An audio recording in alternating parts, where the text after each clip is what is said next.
Vengara bus stand പരിസരത്തായിരുന്നു Ajitha പ്രസംഗിക്കുമെന്ന് അറിയിച്ചിരുന്നത്. അജിതയുടെ പ്രസംഗത്തിനായി വേദിയൊരുക്കി പ്രവർത്തകർ കാത്തിരുന്നു. വേങ്ങര പ്രസ് ഫോറത്തിലെത്തി വാർത്താ സമ്മേളനം കഴിഞ്ഞപ്പോഴേക്കും ലീഗ് പ്രവർത്തകർ അജിത പ്രസംഗിക്കാനിരുന്ന വേദി കയ്യേറി. അനുമതിയില്ലാതെയാണ് അജിത വേങ്ങരയിൽ പ്രസംഗിക്കാനെത്തിയതെന്നായിരുന്നു ലീഗ് പ്രവർത്തകരുടെ ആരോപണം. എന്നാൽ അനുമതി വാങ്ങിയാണ് താൻ പ്രസംഗിക്കാനെത്തിയതെന്ന് രേഖാമൂലം അജിത പോലീസിനെ അറിയിച്ചു. പക്ഷേ ക്ഷുഭിതരായ ലീഗ് പ്രവർത്തകർ പ്രകടനമായി പ്രസ് ഫോറത്തിന് മുന്നിലെത്തി അജിതയ്ക്കെതിരെ ഭീഷണി മുഴക്കി.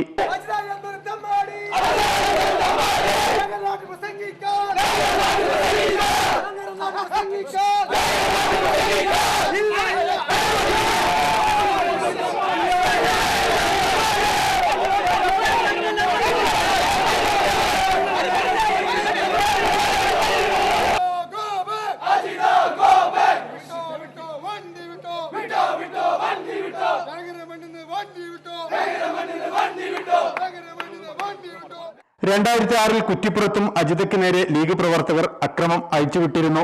സമാനമായ സംഭവം തന്നെയാണ് വേങ്ങരയിലും ഉണ്ടായത്. സത്യം വിളിച്ചു പറയുമെന്ന ഭീതി മൂലമാണ് ഇത്തരം സംഭവം ആവർത്തിക്കുന്നതെന്ന് അജിത പറഞ്ഞു. സത്യം ഞങ്ങൾ വിളിച്ചു പറയും എന്നുള്ളതുകൊണ്ടുള്ള ഭയം തന്നെ, വേറൊന്നുമല്ല. കുഞ്ഞാലിക്കുട്ടീൻ്റെ മണ്ഡലത്തിൽ വന്ന് സത്യം വിളിച്ചു പറയാനുള്ള ധൈര്യം ഞങ്ങൾ കാണിച്ചു എന്നുള്ളതാണ്. അപ്പോൾ കുറ്റിപ്പുറം ആവർത്തിക്കുകയാണ്. അത് ജനങ്ങൾ മനസ്സിലാക്കും. ഞങ്ങൾക്ക് വേറെ ഒന്നും പറയാനില്ല. മലപ്പുറം സിഐയുടെ നേതൃത്വത്തിലുള്ള വൻ പോലീസ് സേനയുടെ സഹായത്തോടെ പോലീസ് വാഹനത്തിലാണ് അജിതയെയും സഹപ്രവർത്തകരെയും മോചിപ്പിച്ചത്. ജീവൻ ന്യൂസ്, മലപ്പുറം.